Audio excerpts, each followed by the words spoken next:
नमस्कार, मु प्रमोद बेहेरा समस्तांको स्वागत करुची। अपन माने देखुचांती प्रकाश न्यूज अजीरा न्यूज अपडेट। प्रकाश न्यूज चैनल को सब्सक्राइब करी बेल आइकॉन को क्लिक कांतु।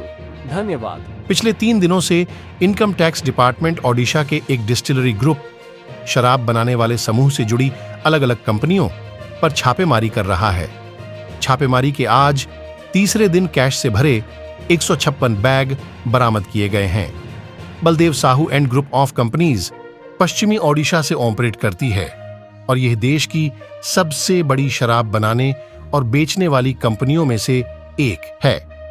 ओडिशा के इसके बोलांगीर ऑफिस पर छापेमारी के दौरान 7 तारीख को ही लगभग 200 करोड़ रुपए नकद जब्त किए गए थे।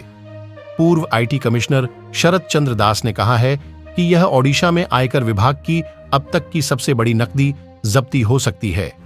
दास ने कहा है कि उन्होंने राज्य में इतनी बड़ी मात्रा में नकद बरामद होते हुए कभी नहीं देखा।